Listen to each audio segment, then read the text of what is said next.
Oke, standby, kamera ready, sound ready, 3, 2, 1, action. Selalu percaya dan yakinkan semua. Kau menghapuskan setiap luka, mengingatkanku tentang mimpi terpendam, agar semua akan menjadi nyata. Kita tak tahu siapa. Kalau tak tahu, maka tak kenal. Kalau tak kenal, maka tak cinta.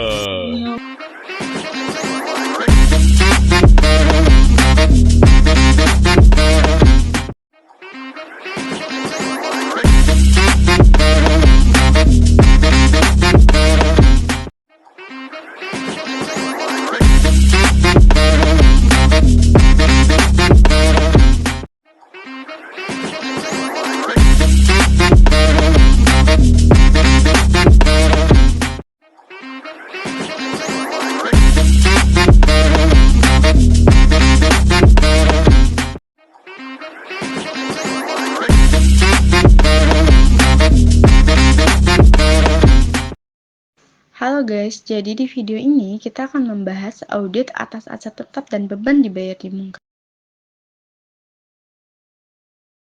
Pertama, kita akan membahas dulu apa sih itu aset tetap. Nah, aset tetap adalah aset berwujud yang digunakan perusahaan dalam operasional jangka panjang lebih dari 1 tahun. Contohnya itu seperti tanah, bangunan, mesin, kendaraan, dan peralatan lainnya. Di sini, aset tetap ini tidak untuk dijual, tapi digunakan secara terus-menerus karena masa pakainya yang panjang. Sebagian besar aset tetap mengalami penyusutan nilai setiap tahun, kecuali tanah. Nah, selanjutnya apa itu beban dibayar di muka? Beban dibayar di muka adalah pembayaran yang dilakukan perusahaan untuk biaya manfaatnya yang akan diterima nanti. Contohnya itu seperti sewa, asuransi, atau pajak dibayar di muka. Selama manfaatnya belum digunakan, nilainya dicatat sebagai aset, tapi seiring waktu jumlahnya akan dialihkan sebagai beban. Sekarang kita bahas apa saja yang menjadi fokus auditor saat memeriksa aset tetap. Nah, di sini auditor akan memverifikasikan beberapa hal, yaitu yang pertama, perolehan aset. Nah, apakah pembelian aset selama tahun berjalan sudah dicatat dengan benar dan ada dokumen pendukungnya. Yang kedua, pelepasan aset. Jika ada aset yang dijual atau dibuang, auditor sendiri harus memastikan nilainya sudah dihapus dari pembukuan dan menghitung laba atau rugi dari transaksi itu. Ketiga, yaitu ada penyusutan. Nah, di sini auditor sendiri harus menghitung ulang beban penyusutan, menilai apakah metode dan tarif yang digunakan sesuai, dan memastikan umur manfaat serta nilai sisa aset ditetapkan secara wajar. Nah, berikutnya itu ada saldo akhir, di mana auditor harus mengecek keberadaan fisik dan kelengkapan aset tetap, agar tidak ada aset yang hilang atau dicatat 2 kali. Selain itu, auditor juga membandingkan rasio penyusutan dan beban antar tahun. Ini berguna untuk mendeteksi penyimpangan. Berikutnya ada saldo akhir. Nah, auditor harus mengecek keberadaan fisik dan kelengkapan aset tetap, agar tidak ada aset yang hilang atau dicatat 2 kali. Selain itu, auditor juga membandingkan rasio penyusutan dan beban antar tahun. Ini sendiri berguna untuk mendeteksi penyimpangan atau kesalahan pencatatan.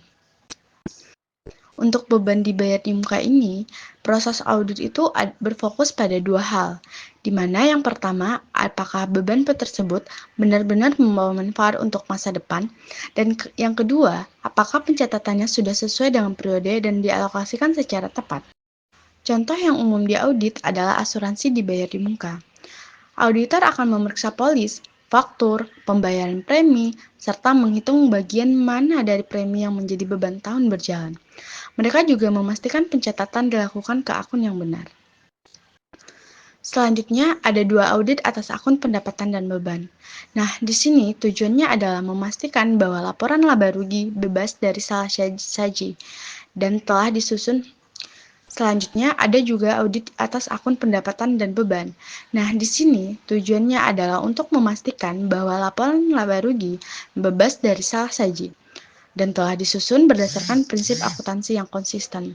Auditor akan memastikan pendapatan dan beban dicatat pada periode yang benar, memeriksa apakah biaya diklasifikasikan sebagai beban atau sebagai aset, dan yang terakhir, membandingkan jumlah antar tahun untuk mendeteksi anomali. Nah, jadi untuk kesimpulannya, audit atas aset tetap dan beban dibayar di muka ini sangat penting untuk menjamin laporan keuangan yang akurat dan andal. Audit ini membantu menghindari kesalahan, mencegah kecurangan, dan memberikan dasar yang kuat bagi auditor dalam memberikan opininya. Dengan proses audit yang tepat, perusahaan bisa lebih percaya diri dalam menyajikan laporan keuangan kepada publik.